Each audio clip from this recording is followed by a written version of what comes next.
Assalamualaikum warahmatullahi wabarakatuh.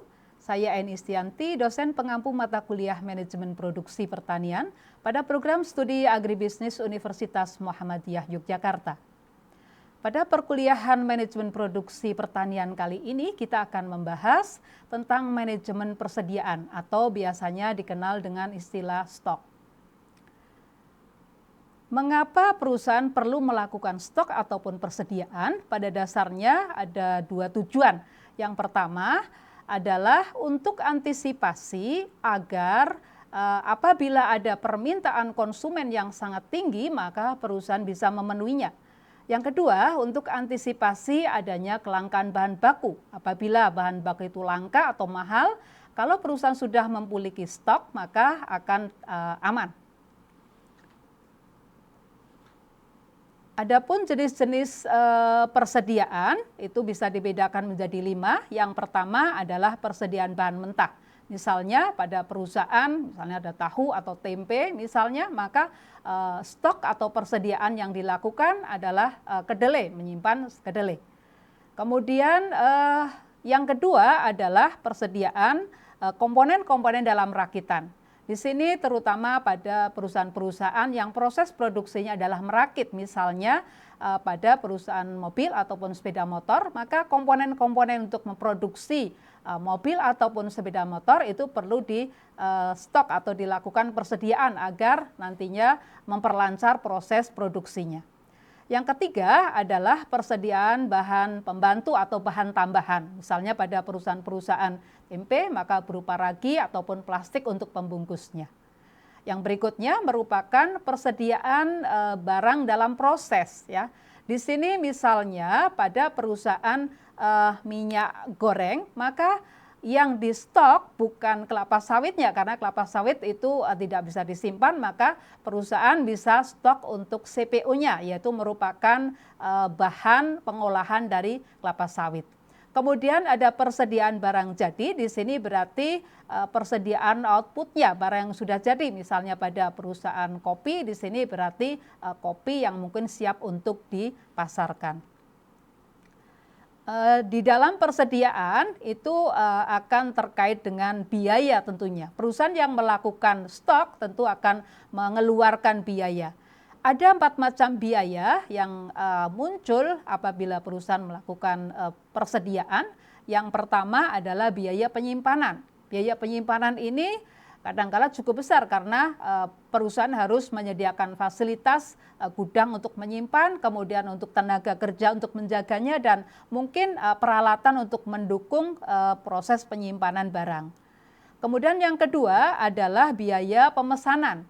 Biaya pemesanan di sini bukan biaya untuk membayar barangnya, tetapi proses untuk memesan, di mana biaya ini bisa berupa biaya administrasi, yaitu misalnya untuk materai, untuk biaya komunikasi, telepon, dan sebagainya.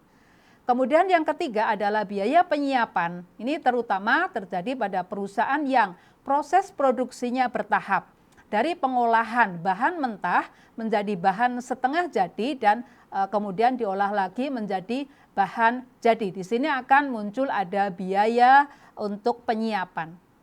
Yang ketiga adalah selanjutnya adalah kehabisan atau biaya kekurangan bahan. Ya, di sini pada dasarnya adalah merupakan risiko ya, risiko yang harus diterima oleh perusahaan karena tidak melakukan stok ataupun persediaan.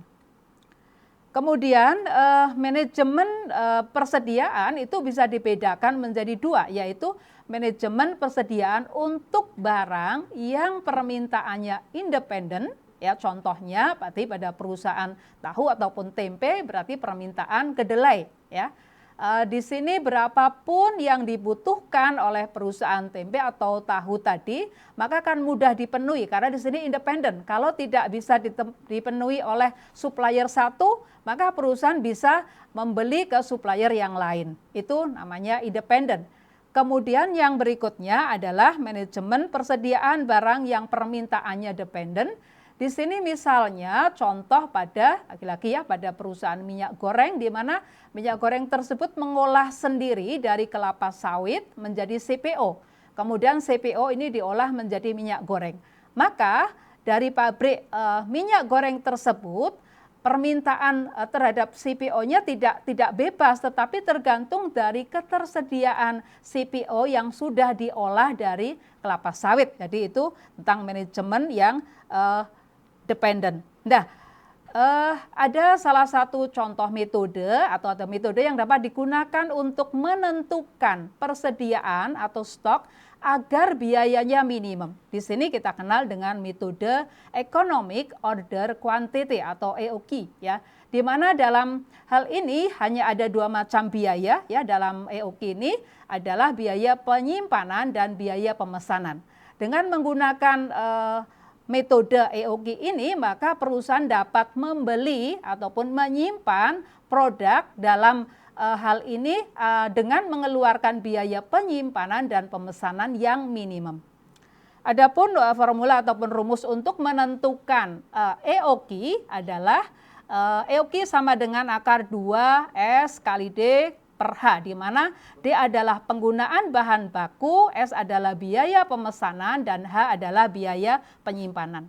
Untuk memperjelas tentang ini, ya, maka perlu beri contoh, ya. Akan saya beri contoh, ya. Contoh di sini misalnya suatu perusahaan yang membutuhkan bahan baku sebanyak di sini 3.000 unit, kemudian ada biaya pemesanan 150.000, ada biaya penyimpanan 250 tiap unit. Nah, di sini pertanyaannya, berapa pembelian yang dapat meminimumkan biaya pemesanan dan penyimpanan?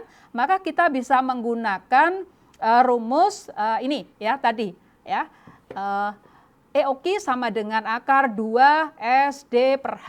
Ya, di mana akar 2, ya, di sini S-nya 150.000, kemudian D-nya 3.000 dan hanya 2.500, sehingga akan ketemu EOQ adalah 600 unit. Artinya apabila perusahaan nanti memesan barang sejumlah 600, di sini akan mengeluarkan biaya pemesanan dan biaya penyimpanan yang minimum.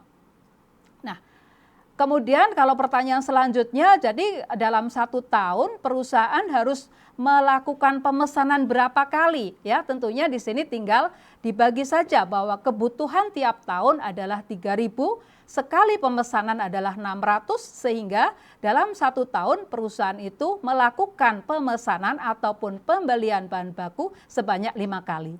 Otomatis dapat dihitung biaya pemesanan dalam 1 tahun, yaitu 5 kali setiap pemesanan, yaitu 150.000, sehingga didapatkan biaya pemesanan dalam bahan baku di sini sebanyak 750.000. Nah, bagaimana cara kita menghitung biaya penyimpanan? Biaya penyimpanan dapat dihitung dengan EOQ dibagi 2 dikalikan dengan biaya penyimpanan per unit. EOQ tadi ketemu 600 dibagi 2 dikalikan dengan 2.500, sehingga ketemu biaya penyimpanan 750.000. Jadi total biaya persediaan terdiri dari biaya penyimpanan dan biaya pemesanan adalah 1.500.000. Penjumlahan antara 750 biaya penyimpanan dan 750.000 biaya pemesanan.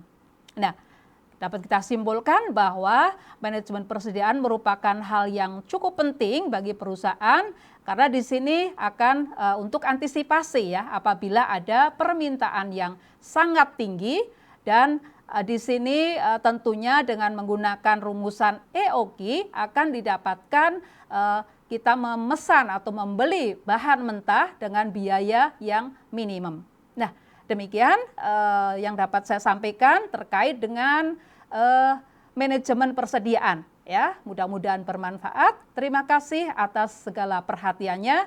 Saya tutup. Wassalamualaikum warahmatullahi wabarakatuh.